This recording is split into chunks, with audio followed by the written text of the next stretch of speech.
नमस्कार दोस्तों, स्वागत है आप सभी लोगों का हमारे कुशवाहा स्टॉक एनालिटिक्स में। तो दोस्तों, जैसा कि आप सभी जानते हैं कि हमने एक ऑप्शन की सीरीज़ चालू कर रखी है और आज ऑप्शन की सीरीज़ का आज तीसरा दिन है। आज पार्ट 3 जो है, आज आपके सामने आज रिवील किया जाएगा। तो दोस्तों, अभी तक हमने सीखा कि ऑप्शन क्या होता है, ऑप्शन चेन क्या होता है, उसमें ओपन इंटरेस्ट क्या होता है, राइट? तो दोस्तों, आज हम सीखेंगे कि ओपन इंटरेस्ट का यूज़ करके हम सप्लाई और डिमांड ज़ोन को, ठीक है, सप्लाई और डिमांड ज़ोन को किस प्रकार से हम मार्क करें ताकि हमारे लिए वो इफ़ेक्टिवली काम करे, राइट? तो दोस्तों, यदि आप हमारे चैनल पर पहली बार आए हैं, वीडियो को पहली बार देख रहे हैं, तो वीडियो पसंद आए तो वीडियो को लाइक और शेयर ज़रूर कीजिएगा और चैनल पर पहली बार आए हैं तो चैनल को सब्सक्राइब ज़रूर कीजिएगा ताकि आने वाला वीडियो जो है आप तक पहुँचे। तो दोस्तों, एक बार मुझे एक कमेंट आया था कि सर, आपने तो बोला कि ऑप्शंस, ठीक है, ऑप्शन सेल करके काम करते हैं ज़्यादातर स्मार्ट मनी, जो एफएसजीआईस हैं, एफआईआईस जो है, डीआईस हैं, म्यूचुअल फंड है, प्रोमोटर्स हैं, कुछ भी है, वॉटेवर जो स्मार्ट मनी है वो ज़्यादातर जो है ऑप्शन सेल करके काम करते हैं, राइट? तो सर, मैंने एफआईआईस और डीआईस डेटा में देखा, क्या देखा? मैंने एफआईआईस को और डीआईस के जो डेटा थे, मैंने देखा कि सर उसमें ऑप्शन जो है बाय किया हुआ है। तो ये तो कंट्रोवर्सी हो गया। तो इसके बारे में आज थोड़ा-सा बात करते हैं। तो मान लीजिए कि मैं एक एफआईआईस हूँ, ठीक है? मान लीजिए एग्ज़ाम्पल के रूप में कि मैं एक एफआईआईस हूँ। मैंने जो निफ्टी का जो इंडिसेस है, निफ्टी का जो इंडेक्स है, उसमें 50 स्टॉक है। उसमें सबसे हाई कैपिटलाइज़्ड स्टॉक कौन-सा है? रिलायंस का है, ठीक है? अब मैंने रिलायंस के स्टॉक को लॉन्ग किया है, ठीक है? रिलायंस के स्टॉक को लॉन्ग किया है यानी कि मैंने फ्यूचर को खरीद के रखा है, ठीक है? और फ्यूचर को मैंने खरीदा है, तो मैंने किस हिसाब से खरीदा है?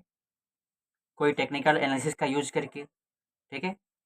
इंडिकेटर का यूज़ करके, प्राइस एक्शन का यूज़ करके, वॉल्यूम का यूज़ करके, आरएसआई का यूज़ करके, ठीक है? अन्य जो भी मैं कन्फर्मेशन यूज़ करता हूँ, उसका यूज़ करके मैंने फ्यूचर को खरीदा है, ठीक है? तो उसमें ऐसा भी तो हो सकता है कि यदि वो अ, मेरे एक्सपेक्टेड जो डायरेक्शन है उसके अगेंस्ट जाए, तो मुझे लॉस होगा, ठीक है?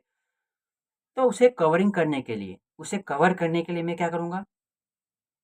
उसे कवर करने के लिए मैं क्या करूँगा? सेल करूँगा। क्या सेल करूँगा? कॉल ऑप्शन को सेल करूँगा, ठीक है?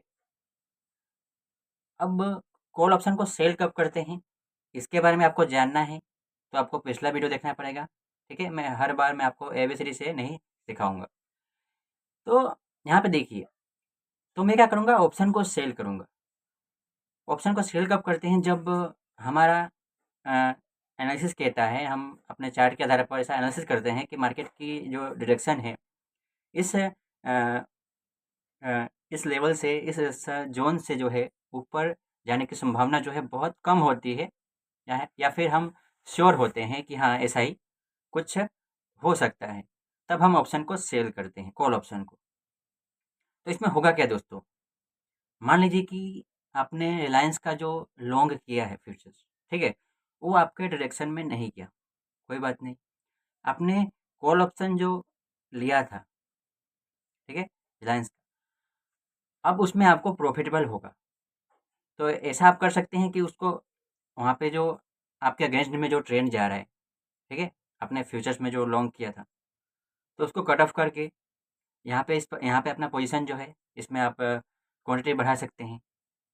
तो इस प्रकार जो है, जो स्मार्ट मनी है, ठीक है? जो स्मार्ट मनी है, वो हेजिंग के लिए, ओनली फॉर हेजिंग के लिए जो है, ऑप्शंस को बाय करते हैं, राइट? ये कॉन्सेप्ट क्लियर? दूसरा कॉन्सेप्ट, तो आज हम बात करेंगे दोस्तों ऑप्शन डेटा, ठीक है? ऑप्शन डेटा क्या होता है ना? इसका अर्थ जो है मैंने पिछले सेशन में मैंने बताया है। तो आज हम सीखेंगे ऑप्शन डेटा का यूज़ करके सपोर्ट और रेजिस्टेंस जोन, ठीक है? जहाँ पे जिसे हम बोलते हैं डिमांड और सप्लाई जोन, ठीक है? देखिए, डिमांड सप्लाई और सपोर्ट रेजिस्टेंस जो है एक नहीं होता है, इसके अलग अलग मीनिंग है, अलग अलग। उसका अर्थ होता है। ठीक है, इसके बारे में हम बात करेंगे थोड़ा सा अगले सेशन में, फिर कभी आप कमेंट कीजिएगा तभी इसके बारे में बात करेंगे।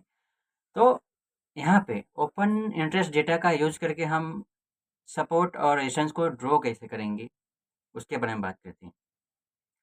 तो मान लीजिए कि आपको सपोर्ट रेजिस्टेंस को ड्रॉ करना है, ठीक है। तो आप क्या करेंगे, निफ्टी का समथिंग जो भी हो 24,000 निफ्टी जो भी फिलहाल में जो स्ट्राइक चल रहा है उसको आपको कोई भी स्ट्राइक को सेलेक्ट करना है, कोई भी एक स्ट्राइक को, राइट। एग्जाम्पल के रूप में लेता हूँ 24,500 का स्ट्राइक, ठीक है, मैंने सेलेक्ट किया। अब मुझे ऑप्शन डेटा का यूज़ करके, है ना, ऑप्शन डेटा का ओपन इंटरेस्ट जो है उसका यूज़ करके मुझे सपोर्ट और रेजिस्टेंस को ड्रॉ करना है, ठीक है। तो मैंने सेलेक्ट क्या किया, 24,500 का स्ट्राइक प्राइस जो है मैंने सेलेक्ट किया। अब मैं क्या करूँगा कि 24,500 का जो स्ट्राइक प्राइस है, ठीक है, उसके जो प्रीमियम है, कॉल का प्रीमियम और पुट ऑप्शन का प्रीमियम, कॉल ऑप्शन का प्रीमियम और पुट ऑप्शन का प्रीमियम जो भी है अमाउंट, उसको मैं ऐड करूँगा, उसको मैं जोड़ूँगा, ठीक है।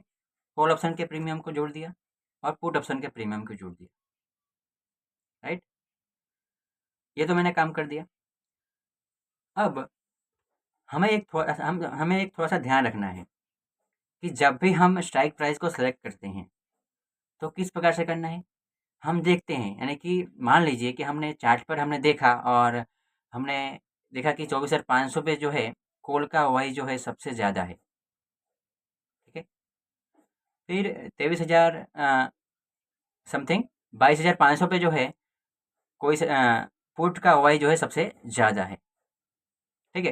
यानी कि वाई जो है जिस स्ट्राइक पर ओपन इंटरेस्ट जो है सबसे ज़्यादा हो उसको हमें सेलेक्ट करना है, एक कॉल ऑप्शन एक पुट ऑप्शन का, ठीक है। फिर उन दोनों का प्रीमियम जोड़ देना है, ठीक है। प्रीमियम जोड़ने के बाद क्या करेंगे, एक बार पुट ऑप्शन में से माइनस करेंगे, जो भी हमने प्रीमियम जोड़ा है ना उसको माइनस करेंगे, ठीक है। फिर एक बार कॉल ऑप्शन का जो प्रीमियम जो है ना, उससे प्लस करेंगे जो भी स्ट्राइक प्राइस हो। अब इसको प्लस करके दोस्तों आप, ये आपका काम है, ये आपके लिए एक वर्क है ना, होमवर्क समझो या फिर जो भी समझो। इसे क्या करना है, आपको चार्ट पे प्लॉट करना है, ठीक है, और मुझे कमेंट में बताना है कि सर ये क्या सही में काम कर रहा है। देखिए तो मेरे लिए तो काम किया है क्योंकि मैंने ट्राई किया है, ठीक है, मैं ट्राई करके ही आपको बता रहा हूँ। आप इसे क्या करना, आप जाकर खुद ट्राई करो और टेस्ट करो कि क्या ये सही में है। मेरी बातों पर ध्यान मत दो, आप जाओ खुद ट्रेड करो, खुद जो है इसकी प्रैक्टिस करो और आपको समझ में आए, ठीक है, ये ओके लग रहा है ना, ये सिस्टम सही है सपोर्ट और रेजिस्टेंस को ड्रॉ करने का। तो एक लाइक ज़रूर करना और कमेंट कर ज़रूर बताना कि हाँ सर ये सही है, ठीक है। तो ये तो हुआ कि ओपन इंटरेस्ट का यूज़ करके हम सपोर्ट और रेजिस्टेंस जोन को कैसे ड्रॉ करते हैं, राइट। अब इसमें एक इम्पोर्टेंट बात ये भी है, इम्पोर्टेंट बात क्या है कि ओपन इंटरेस्ट जो है ज़्यादातर कौन क्रिएट करता है उसके बारे में बात करते हैं। कि हमने पिछले सेशन में ये जानकारी ले ली है कि ओपन इंटरेस्ट जो है ज़्यादातर कौन क्रिएट करता है, ठीक है। और उसके हिसाब से हम कहें तो मार्केट में, ठीक है, मार्केट के लिए ओपन इंटरेस्ट क्रिएट कौन कर सकता है, ना ही मैं कर सकता हूँ, ना ही कोई रिटेल ट्रेडर कर सकता है, ठीक है। ये स्मार्ट मनी का काम है क्योंकि वहाँ पे एक दो लॉट की बात नहीं है, वहाँ पे करोड़ों लाखों जो है लॉट्स ओपन होंगे तभी जाके ओपन इंटरेस्ट क्रिएट होता है। अब मान लीजिए कि थोड़ा सा ओपन इंटरेस्ट के डेटा पर थोड़ा सा ध्यान देते हैं कि ओपन इंटरेस्ट का जो डेटा है, ठीक है, मैंने एग्जांपल में आपको अभी बताया कि 24,500 पे जो है कॉल का ऑप्शन, उसमें ओपन इंटरेस्ट डेटा जो सबसे ज़्यादा है, ठीक है। और 22,500 पे पुट ऑप्शन में यहाँ पे ओआई जो है ओपन इंटरेस्ट जो है सबसे ज़्यादा है, ठीक है। ये जो दो स्ट्राइक जो है हमें मिल गया, ठीक है। अब इस स्ट्राइक से हम क्या समझते हैं, हम इस स्ट्राइक से ये समझते हैं कि यही सपोर्ट रेजिस्टेंस है? नहीं, ये सपोर्ट रेजिस्टेंस नहीं है। मैंने आपको जो अभी रीति बताया, मैंने आपको अभी जो मेथड बताया, उसके हिसाब से आपको सपोर्ट रेजिस्टेंस को ड्रॉ करना है और देखना है, ठीक है? तो दोस्तों ये था आज का सेशन। कैसा लगा? कमेंट करके ज़रूर बताइएगा। वीडियो पसंद है तो वीडियो को लाइक और शेयर ज़रूर कीजिएगा। जय हिंद।